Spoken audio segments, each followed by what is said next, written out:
Vous sentez ça? Oh oui, vous le sentez.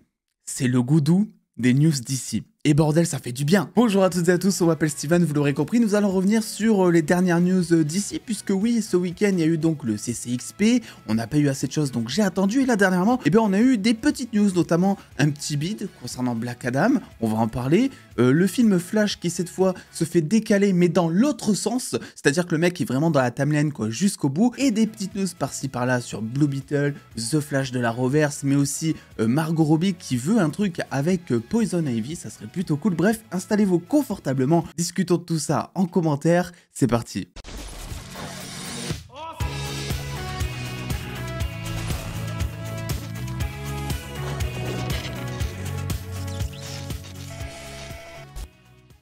Et on commence bien évidemment avec la 9e et dernière saison de The Flash, donc sur la CW, qui commencera sa diffusion, c'est officiel, dès le 8 février, à savoir que la saison connaîtra comme grand antagoniste cette fois Red Death, donc un espèce de mélange, on dira, entre Batman et Flash qui est très apprécié et très violent dans les comics. Ça fait des saisons et des saisons que les fans le demandent, et il est presque normal au final que l'on puisse avoir ici une itération, parce que oui, vu qu'on n'a pas vraiment de Batman principal dans la Reverse, ils ont fait le choix de prendre Batwoman pour cette itération. Personnellement, ça me choque pas. Et oui, si vous me posez la question, je vais regarder cette saison. Je vous en parlerai parce que mine de rien, ça fait 9 saisons bientôt que je regarde cette série et j'ai envie de faire un point. Et ça fait 9 ans quoi que je vis avec ce personnage. Donc même si c'est éclaté, je vais regarder. Ben ouais les gars. On continue avec Blue Beetle, le personnage, le film que j'attends énormément, le plus sous-coté au monde. Vous allez voir que si vous connaissez bien Marvel ou encore Spider-Man, c'est un petit peu son équivalent chez DC, en tout cas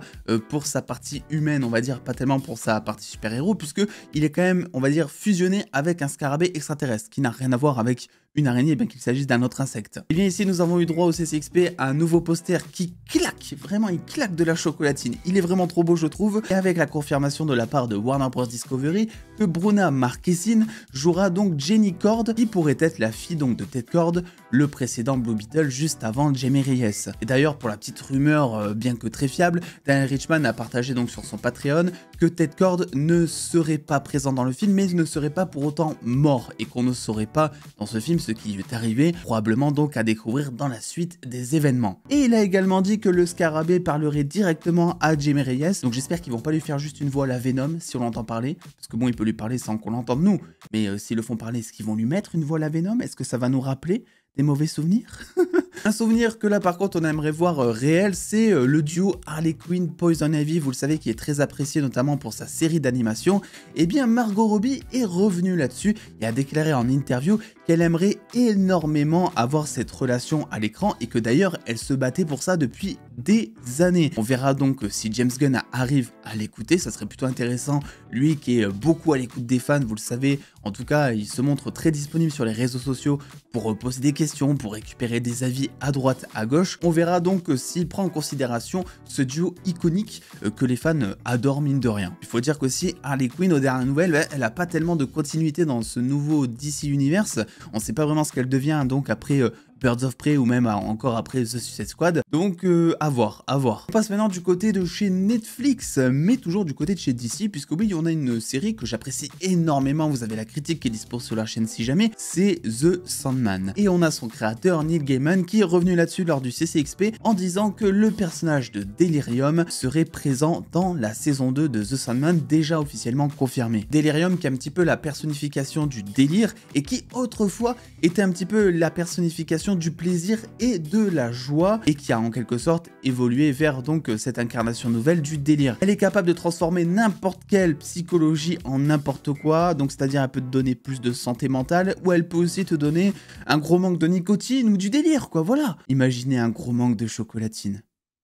La tristesse. On passe maintenant du côté de chez Batgirl, j'ai envie de dire, mais pas tellement puisque le film a été annulé. Rappelez-vous, c'était assez, hein, c'était dramatique. On va pas se le cacher, le film était déjà tourné tout ça. Là, c'était pas ouf pour le coup. Mais on a donc les deux réalisateurs que sont Adil El Arbi et Bilal Fallah qui sont revenus là-dessus en interview et qui ont dit qu'ils étaient totalement prêts à retravailler avec Warner Bros Discovery. Donc voilà, ils l'ont pas tellement mauvaise visiblement. D'autant plus qu'un des deux réalisateurs, alors qu'ils avaient passé des mois, des années années à bosser sur ce film, eh bien avait après l'annulation de leur film en plein mariage.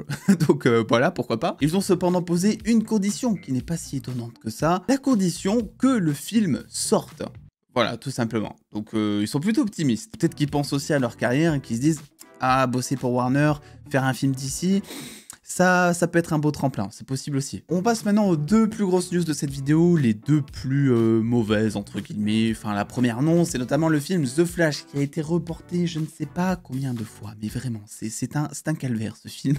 Vraiment il symbolise bien le speedster qui voyage à droite, à gauche, dans le passé, dans le futur, etc. Et bien ici la bonne nouvelle, c'est que le film maintenant est avancé d'une semaine. Donc initialement prévu pour le 23 juin, il sortira finalement le 16 juin 2023. Aux dates donc américaines pour l'instant.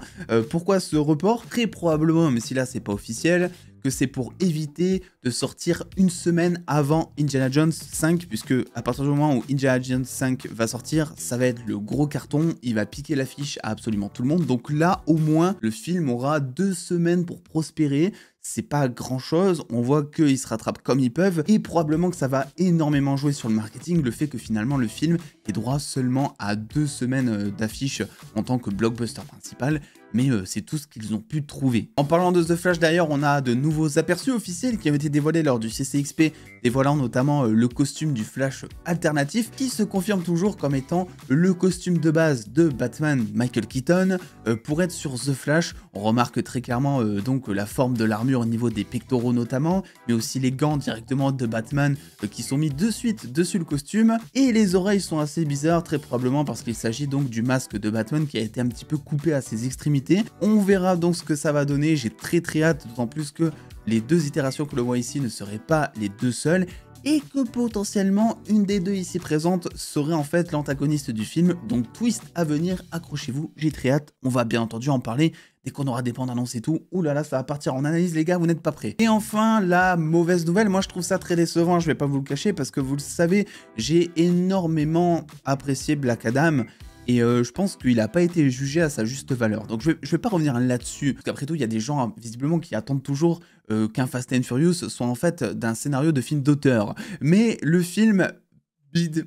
Ouais, je sais pas si on peut appeler ça un bide, mais en tout cas ça fait très mal, puisque donc selon Variety, eh bien le film donc qui est actuellement à seulement 387 millions dans le monde de box-office après 7 semaines de projection, eh bien aurait dû atteindre 600 millions de box-office afin que Warner Bros Discovery soit content. Et d'ailleurs selon les experts, le film devrait quand même plafonner le temps qui lui reste à l'affiche autour des 400 millions de box-office. Donc c'est quelque chose qui est assez décevant, ça en fait un film pas à perte, mais pas du tout assez rentable pour Warner Bros Discovery au final, ce qu'il a coûté environ, donc production plus post-production plus marketing, donc le coût du film en général, environ 295 millions de dollars. Donc voilà, on est sur une petite rentabilité, 295 millions de coûts pour un chiffre d'affaires derrière de 387 millions. C'est un petit bénéfice, ça en fait un petit quand même, mais pour un blockbuster de cette taille avec The Rock, etc., qui lui s'est empressé évidemment, ça c'est de la com, vous l'avez sûrement vu. Voilà, il a dit sur les réseaux, ouais, on est trop content du succès de Black Adam, alors que on avait déjà les news, on savait que le film était vraiment en termes de box-office pas tellement satisfaisant. Et le fait d'apporter comme ça de la communication positive, eh bien indirectement ça engage les spectateurs à aller voir ou revoir le film, puisqu'ils disent ah bah cool, ça veut dire qu'il plaît, donc let's go, finalement je vais me laisser tenter. Ça n'a pas été le cas, maintenant on a les chiffres officiels. C'est bien dommage si vous voulez mon avis, et même le caméo d'Henry Cavill, et même le fait d'avoir mis toute la communication sur la scène post-crédit, eh bien n'aura pas suffi. Vous savez ce que je pense de Black Adam, vous savez que c'est aussi un film qui a le cul entre deux chaises finalement, entre l'ancienne et la nouvelle direction, comme tous les films qui vont arriver jusqu'à Aquaman 2. Et ce sera ensuite que James Gunn et Peter Safran pourront prendre complètement les rênes, que ce dernier l'a d'ailleurs confirmé, jusqu'à Aquaman 2, c'est pas vraiment 100% ses projets, même si forcément il a son nouveau droit de veto dessus. Il peut pas retourner un film, etc. Ça coûterait beaucoup trop cher. Enfin bref, j'étais très heureux de vous parler de DC. On aura très prochainement, je pense, des news autour de Shazam 2, qui est le prochain sur la liste. On parlera évidemment de The Flash, alors pas épisode par épisode, mais une fois que tout sera terminé, on fera une vidéo un peu bilan, on dira de ces 9 années passées ensemble avec Grant Gustin notamment. N'hésitez pas à me dire du coup si vous attendez la série sur la CW, si vous la regardez toujours, et à me dire si pour vous le succès de Black Adam, ou son non-succès plutôt, est mérité, ou si au contraire il aurait dû faire beaucoup mieux et que plus de gens auraient dû potentiellement se laisser tenter. N'oubliez pas le pouce bleu, l'abonnement, les réseaux sociaux sont en description, et puis en attendant les dos, prenez soin de vous, faites-vous bien kiffer, des bisous les dos.